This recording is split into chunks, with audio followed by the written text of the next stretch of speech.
Hannah Murray on TRE in the afternoon. Joining us on the line now is Jared Knott to talk about his new book, Tiny Blunders, Big Disasters, Book 2, The Many Tiny Mistakes That Changed the World Forever, looking at things like the end of the Roman Empire and the sinking of the Bismarck, as well as various laboratory mistakes. Welcome to the show, Jared. Thank you very much. It's an honor to be here. Oh, it's great to have you with us. So I'm guessing you didn't expect necessarily to write a second book, but had a lot of success with the first one. That's exactly right. When I wrote the book the first time, I thought, well, okay, I'm going to go on to other books after this is finished. But to my delight, the first book has sold extremely well. I'm honored to say we sold over 30,000 copies. It's been on the bestseller list at Amazon for over 4 years and it's still going strong. And there's a lot of material. Of course, the book is based on human beings making a lot of goof-ups and mistakes. And it turns out there's a rich treasure trove of historical mistakes out there, which give us a lot of material for the second book. Yeah, so it wasn't difficult to find the material for the second book then, more difficult to maybe decide what to leave out. Well, yes, there actually are 2 or 3 incidents. I just added one last chapter to this most recent book, which was kind of interesting about the Rosenbergs. But there's lots of material about human beings making what seems to be a tiny mistake at the time, but then dominoes and multiplies, and boom, there you are, 6 months or a year later with an absolute disaster. Yeah. So I want to talk about some of these examples, things that you put in the book. I mean, I mentioned the end of the Roman Empire. You say that the fall of Constantinople in 1453 came about because someone forgot to close and lock a major gate. That is correct. And Elon Musk, and of course, he's been in the news a lot lately, the last year or so. He sent out a little cartoon tweet about 2 years ago. And it showed a cartoon of a soldier in bed with his helmet on and the covers pulled up with a little balloon over his head showing his thoughts. And he said, "Did I remember to lock that gate yesterday?" and the answer is no, he didn't. And that was one of the pivotal things that caused Constantinople to fall. And of course, now it's named Istanbul because it did fall. And that was the last vestige of the Roman Empire. So you could argue that the Roman Empire fell because somebody forgot to close and lock and secure a gate in the fortress wall. Amazing. What about the sinking of the Bismarck then? Tell us more on that story. Yes, it's as I explained in the book there in the chapter, it's really, of course, it's easy for us to look back, come back 70, 80 years later and say, gee, this was wrong, that was wrong, sitting in a comfortable, easy chair reading a book. But there was a series of mistakes, both on the part of the British and also the part of the Germans, which led to the sinking of the Bismarck. Any one of those tiny mistakes, if they had not been made, could have made a huge difference. The one I cite in particular is the commander of the Bismarck breaking radio silence. He had an initial engagement. They sunk the HMS Hood, the flagship of the British Navy, had just been sunk by the Bismarck, and the group of ships were then pursuing the Bismarck. And it was in a storm in the North Atlantic, and they were running away from the British ships. So they would first go to the right, go to starboard, and then swing to the left, 10 minutes to the left, 10 minutes to the right, left, right. And then at one point to the right, and they kept going right off to the west and circled around to the north. Well, in the storm, the British ships lost them. They didn't know where the Bismarck was. Bismarck was lost, and that was lost to them in the North Atlantic. What were they going to do? And his headquarters back in France, the German headquarters, warned him, don't send us any radio messages.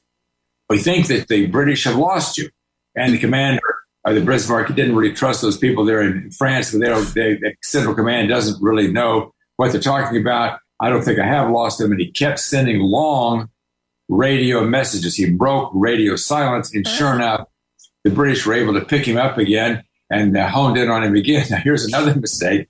On board one of the British ships there, I think it was the St. George or the George. Anyway, they made a mathematical mistake, and they went the wrong direction for 7 hours going to the north, thinking the Bismarck was going back to the north. And after 7 hours, they realized the mistake and turned around. But at that time, they gave Bismarck a certain measure of escape time. And then there were other mistakes too. The British, and there was the Ark Royal aircraft carrier, again in a storm, their biplanes dropped torpedoes against a British ship by mistake. Oh my gosh.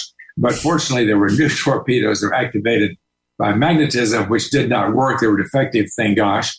Okay. And then they reloaded them with the old contact torpedoes and managed to attack the Bismarck before it could get within the protection of the Luftwaffe on the coast of France, about 12 miles out. They could get protection of the Luftwaffe. But one of the torpedoes, lucky strike, hit a rudder of the Bismarck, which means it could no longer travel straight forward. It could only travel in a great big circle. And then it was doomed. They just closed in on it and sunk it. But it was a series of 5 or 6 mistakes. First one side and then the other, one side and the other. Gosh. And finally, the Bismarck was sunk. So doing the research for these books, has it made you realize how often people in very important roles often make mistakes? Yes, it's, when you see the history books written, they emphasize the major events. Here was this big battle. Here was the sinking of this great ship. Here was this treaty signed and so on. And then underneath the surface, though, you find this nest of mistakes and goofs and flubs on both sides of the war that had major impacts on the outcome. Yeah. And tell us about some of these laboratory mistakes. You talk about one that saved many millions of lives and the others cost the lives of many millions.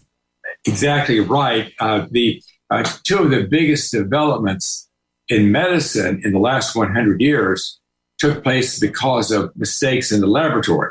And are you in London? Is that correct right now? Or no, I'm actually in Spain, but I'm from the UK. Right. Yeah.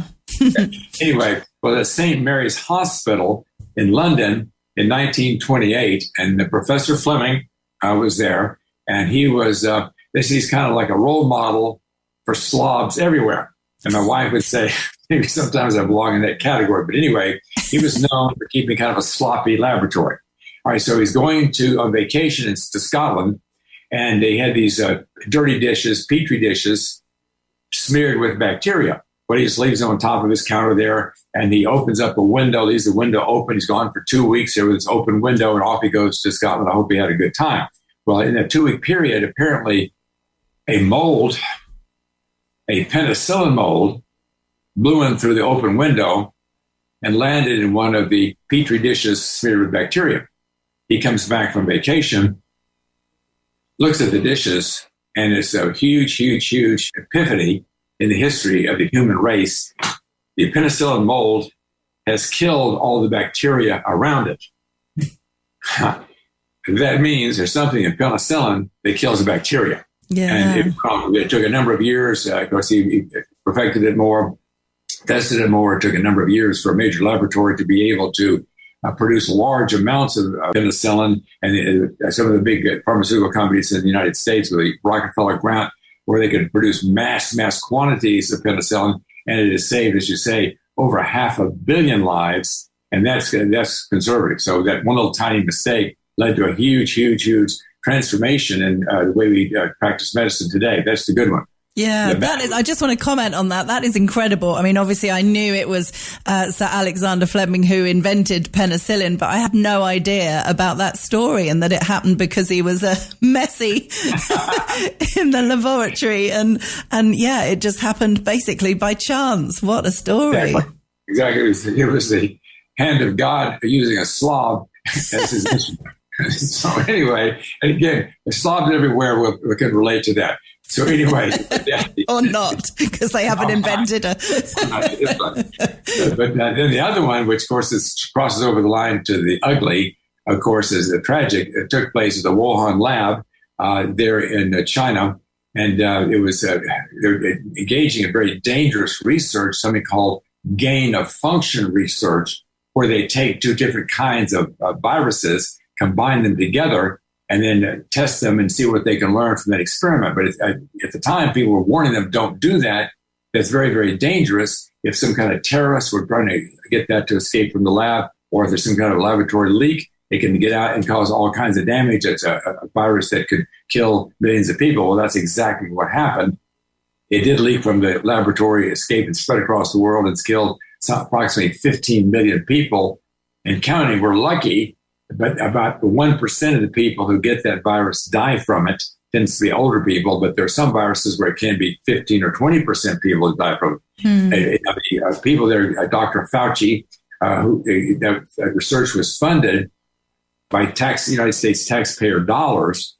And it was, of course, very embarrassing that the United States, under Dr. Fauci's organization there, had poured millions of dollars into that research to cover that up. He apparently came up with a story. Well, no, it didn't come out of the laboratory. It came out of the wet market nearby there in Wuhan. Well, the evidence shows that's bunk. It was a lab leak. It was very dangerous research. It should not have been done. And some people say that Fauci should have been arrested and charged with a crime, but he got pardoned by President Biden, so he's beyond the reach of the law.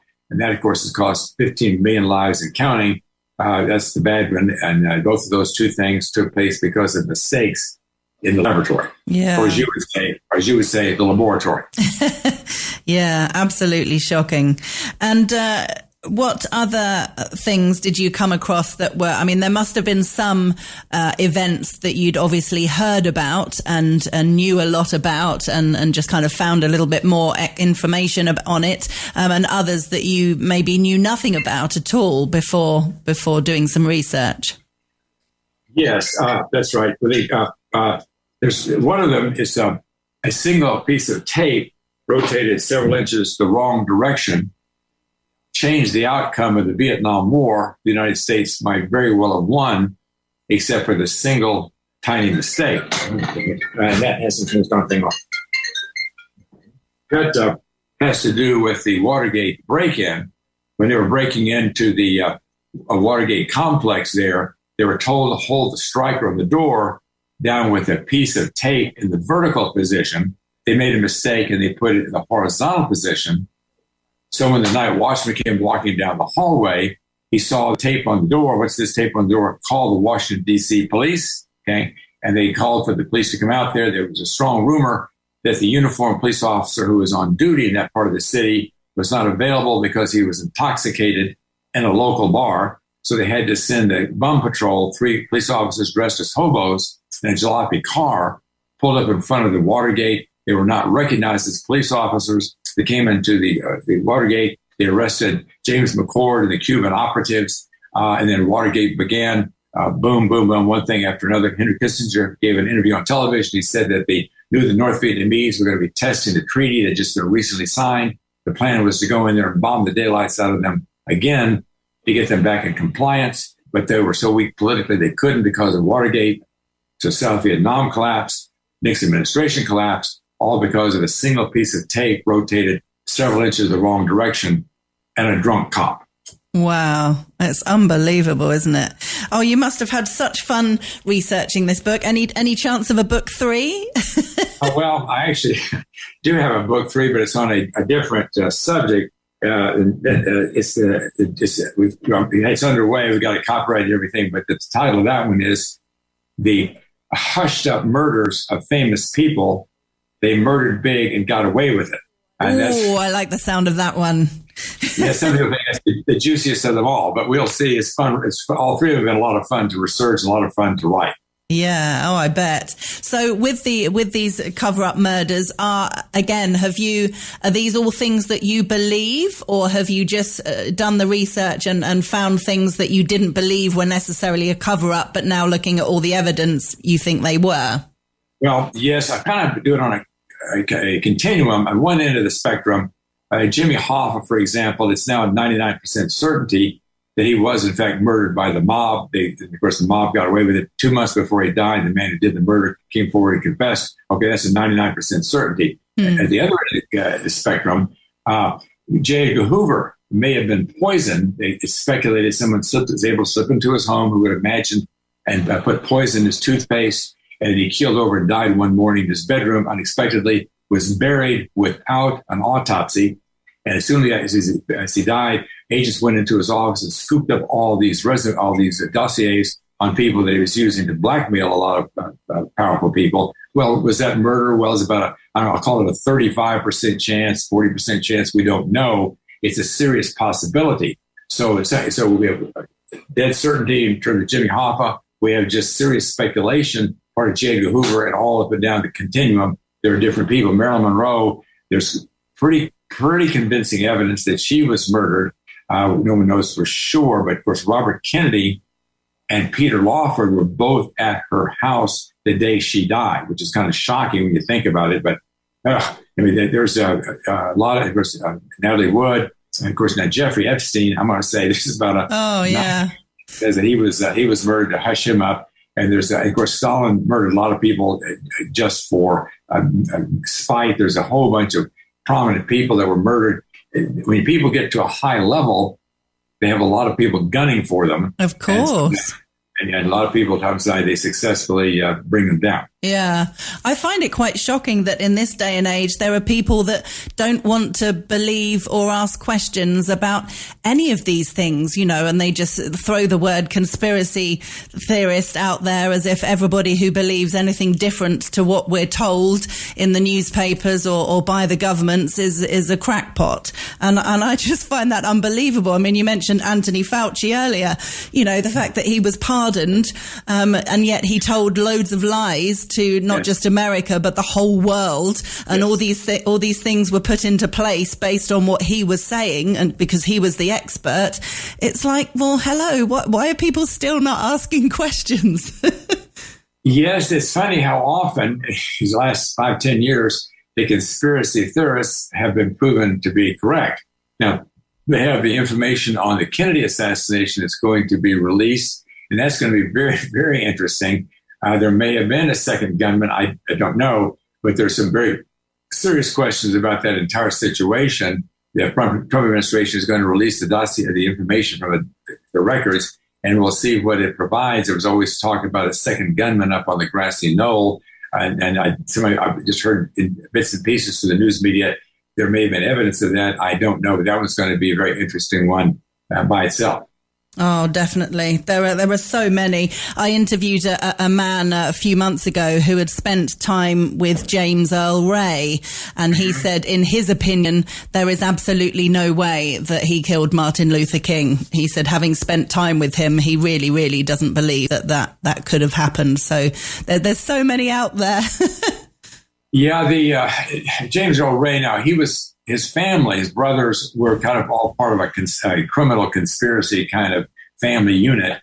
And there's definite evidence that at the very least, he had a lot of help from his family, from other associates. And then, beyond that, I've not researched that one, so I don't know. I don't know. Yeah. Well, I really look forward to your new book. So it will be great to chat with you again when the new book is out.